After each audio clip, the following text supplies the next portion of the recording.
আসসালামু আলাইকুম ভিউয়ার্স, আজকে আলোচনা করব আউটসোর্সিং প্রথা বাতিল সহ ও চাকরি স্থায়ীকরণের দাবিতে মানববন্ধন কর্মসূচি পালন করছে আউটসোর্সিং চাকরিজীবীরা। তারা বেশ কয়েকটি দাবি উপস্থাপন করেছে।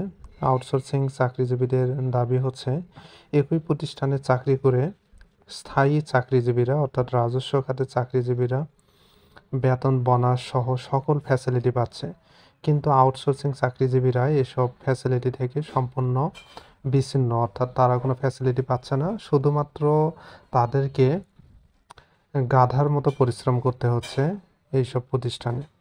তাই আউটসোর্সিং প্রথা বাতিল সহ সকল অনিয়মের বিরুদ্ধে সরকারি দপ্তর অধিদপ্তরে নিয়োজিত আউটসোর্সিং ও দৈনিক মজুরি ভিত্তিতে কর্মচারীদের চাকরি স্থায়ীকরণের দাবিতে মানববন্ধন কর্মসূচি পালন হচ্ছে। তাদের দাবি হচ্ছে, চাকরি স্থায়ীকরণ করতে হবে, আউটসোর্সিং প্রথা বাতিল করতে হবে, চাকরি স্থায়ীকরণ করে অন্যান্য রাজস্ব খাত বা স্থায়ীকরণের চাকরির মতো সকল সুযোগ সুবিধা দিতে হবে। আউটসোর্সিং চাকরি তারা মূলত নিয়োগ পায় থার্ড পার্টির মাধ্যমে, যে কারণে তারা সরকারি সকল ফ্যাসিলিটি থেকে বিচ্ছিন্ন। অর্থাৎ যে ফিক্সড বেতনে তারা যোগদান করে, বছরের পর বছর সেই বেতনেই তাদের চাকরি করতে হয়। বেতন কখনো বাড়ে না, কোনো বোনাস নেই। আর কাজ করতে হয় যখন যেভাবে কাজ করতে বলে অধিদপ্তর মন্ত্রণালয়, অর্থাৎ যে সেক্টরে তারা কাজ করেন সেই সেক্টরের চাহিদা অনুযায়ী সার্বক্ষণিক তাদের কাজ করতে হয়, যেটি স্থায়ীকরণ বা রাজস্ব খাতের কর্মীরা করে থাকে না।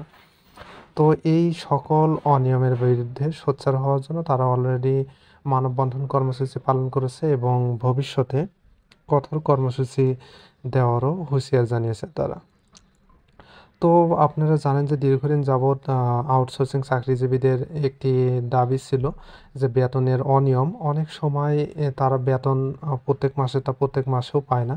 ২-৩ মাস, ৬ মাস এইভাবে বেতন আটকে থাকে, যেখানে ওই প্রতিষ্ঠানের স্থায়ীকরণ চাকরিজীবীরা নিয়মিত বেতন পাচ্ছে। সেক্ষেত্রে দেখা গেল আউটসোর্সিং কর্মচারীরাও কিন্তু কাজ করে যাচ্ছে, কিন্তু তাদের বেতন হচ্ছে না। কিছু রুলস রেগুলেশনের জন্য সেই সব রুলস রেগুলেশনের বিরুদ্ধে কিন্তু তারা কঠোর কর্মসূচি দিবে বলে জানিয়েছে।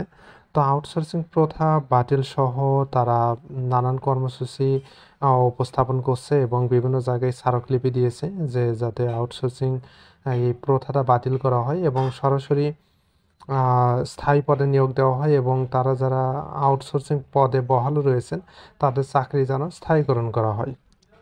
তো ভিউয়ার্স, এই ছিল আজকের মতো।